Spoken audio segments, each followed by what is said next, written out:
Bonjour à tous, bien je vous retrouve aujourd'hui pour les énergies du week-end du 5-6 juillet.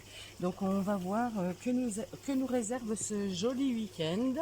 Donc on va prendre comme d'habitude arcane majeure, une arcane majeure pour savoir la tendance. Alors comme d'habitude, gardez votre bon discernement, ça ne pourra pas parler à tout le monde. C'est un tirage général. Voilà, donc nous avons le diable à l'envers. On va prendre une carte du tarot psychique pour compléter. Hop là, j'en ai trois, j'en ai beaucoup trop. J'en voudrais qu'une, s'il vous plaît. Celle-ci. Et nous verrons après avec le tarot. Donc là, nous avons deux cartes qui sont à l'envers. Donc là, avec le diable renversé nous parle de libération. Hein, le diable, on sait bien que on peut être dans la posture soit de celui qui a plein pouvoir, c'est quelqu'un de très magnétique, très charismatique, qui sait se faire entendre, qui prend le pouvoir sur les autres. Mais on peut être aussi dans la fonction à la place d'un des petits diablotins qui est enchaîné, donc qui est dans une relation toxique. Donc là, quand le diable sort inversé, eh ben, on voit bien qu'il y a une libération. On se libère, alors soit de cette façon d'être ou d'addiction, hein, parce que ça représente aussi les addictions, le diable, tout ce qui est plaisir, plaisir charnel, tout ce qui est addiction, drogue, alcool, sexe, nourriture, enfin tout ce qu'on peut imaginer. Donc là, on se débarrasse, on coupe un lien, on se libère de quelque chose ce week-end. Et alors la lumière c'est la réussite. Alors quand elle tombe à l'envers, elle est un petit peu amoindrie, mais voilà, il n'y a pas trop de, il n'y a pas trop d'incidence, je dirais, parce que le soleil, eh ben, c'est vraiment la carte la plus belle, une des cartes la plus belle du jeu. Et même si elle tombe à l'envers, c'est un petit peu amoindri. Mais je vous dis, c'est toujours une très belle carte. Donc le soleil, eh ben, nous parle de réussite, de clarté. Alors peut-être qu'il y a peut-être un petit peu de difficulté. Alors c'est aussi notre énergie vitale. Le fait qu'elle tombe à l'envers, alors il y a peut-être une libération, mais ça, on voit bien que ça nous pompe un peu de l'énergie. Ça nous demande certainement des efforts et ça va nous pomper un petit peu d'énergie. On va se sentir un petit peu plus affaibli. Vous voyez, moi je vois ça un petit peu dans ce sens-là. Je dirais que l'énergie du week-end, voilà, on va faire attention, on va se libérer de choses toxiques, de choses qui nous conviennent plus, mais on voit bien que ça va agir un petit peu sur notre motivation, sur notre façon d'être, sur notre bien-être, sur notre rayonnement en fait. Ça va nous manger de l'énergie, oui, il n'y a pas d'autres mots. On va voir un petit peu avec le tarot quel va être le défi du week-end. Donc je rappelle, un week-end du 5 et 6 juillet. Le défi, on va prendre les atouts pour ce défi, les atouts pour ce week-end, les atouts, les choses positives, nos compétences, les atouts. On va voir, hop, hop, hop, hop, hop, hop, hop. On va voir également ce qui peut bloquer les obstacles pour ce week-end. Et nous allons prendre une carte conseil. Voilà. Donc, le défi, vous voyez, j'ai exactement la même carte qui ressort à l'envers, le soleil. C'est la carte du soleil. Donc là, on voit bien que le défi, ben, ça va être de pas trop être en baisse d'énergie. Il va falloir essayer de garder son énergie, de garder son moral, de garder sa clarté d'esprit, de pas se laisser, plomber, quoi, ne pas se laisser ouais, vider. Il y a une idée comme ça.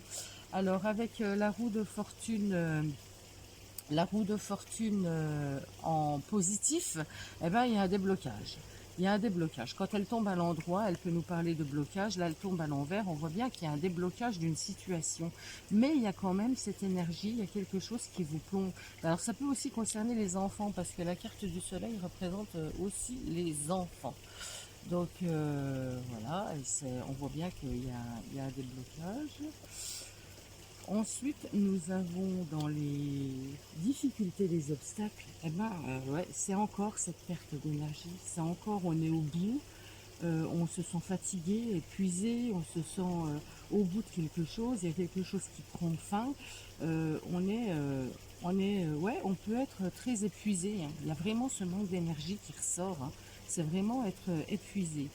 Et le conseil avec la reine de bâton qui tombe à l'envers, la reine de bâton, c'est la motivation, c'est le pouvoir, c'est la séduction, c'est le fait d'avoir des capacités à, à obtenir ce qu'on veut. Et ben là, on nous dit ce conseil, ne cherchez pas à vouloir à aller trop vite, à vouloir avoir plus que ce que vous ne pouvez. Moi, ça me parle un peu comme ça. Donc, prenez le temps de digérer, de libérer, de laisser ces situations. Il y a peut-être, voilà, une situation qui coupe, il y a peut-être un lien qui se coupe et que ça vous pèse énormément, hein. Bon, même si c'est une relation, même si c'était quelque chose de toxique, on voit bien que ça vous plombe. On voit bien que ça vous, il y a une libération, mais ça vous demande beaucoup, beaucoup d'énergie. Donc là, en conseil, eh ben, on vous dit de ne pas vouloir aller trop vite, de ne pas vouloir... euh, voilà, tant pis, c'est pas grave. Il faut que ça prenne le temps que ça prendra. Et là, en dos de deck, eh ben, j'ai l'as de bâton. L'as de bâton, eh ben, qui me parle de nouvelles envies, mais là aussi, hein, il était à l'envers, donc c'est des nouvelles envies, mais qui vont prendre un petit peu plus de temps. Il y a de la motivation qui va être... j'ai l'impression qu'il y a un manque de confiance en soi, un gros manque de confiance en soi. Il y a quelque chose, il y a quand même une idée assez négative dans sa manière de penser, hein, des pensées négatives qui pourraient vous plomber. Euh, il y a une notion assez plombante, hein. C'est un week-end un peu plombant. Il y a des choses qui vont être un petit peu dures, qui vont vous demander beaucoup d'énergie, qui vont vous affaiblir. Je parle pas de maladie, hein, parce que c'est en plus la carte du diable me parle pas. Alors me parle d'un magnétisme, hein, mais le magnétisme va être un petit peu en berne, un petit peu... ouais, moi je pense que c'est surtout un manque d'énergie, une grosse fatigue, quelque chose comme ça qui s'est accumulé. Et là, on est au bout, on a besoin de repos, on a besoin de se poser, on a besoin de couper avec des choses qui ne conviennent plus. Et on se retrouve avec soi et on va prendre le temps qu'il faut. Voilà, pour les énergies, pour ce qui tombe pour ce week-end. Alors, ça ne parlera pas à tout le monde, et tant mieux, hein, parce que c'est pas toujours positif, vous voyez, avec les cartes, hein. Mais voilà, il y a des personnes qui seront certainement dans ce cas. L'abondance. Sentez-vous mériter le meilleur sans aucune condition en contrepartie. Donc voilà, euh, vous méritez d'avoir le meilleur et vous ne devez pas faire de compromis, de choses qui peuvent vous peser. Donc vous vous libérez, c'est très bien. Et puis voilà, dites-vous que c'est pour votre bien, c'est pour votre bien, même si c'est une période très difficile. On voit bien que là vous allez passer un cap difficile. Eh ben, ça sera pour le bien. Il faut quand même savoir se libérer, laisser partir ce qui doit partir pour se sentir bien. Et puis si notre corps il dit eh ben stop, tu te reposes, eh ben il faut l'écouter. Il faut l'écouter pour pouvoir continuer à être dans une énergie positive pour pouvoir recevoir par la suite. Et ben, en tout cas, je vous souhaite à tous un très très bon week-end et je vous dis à très vite.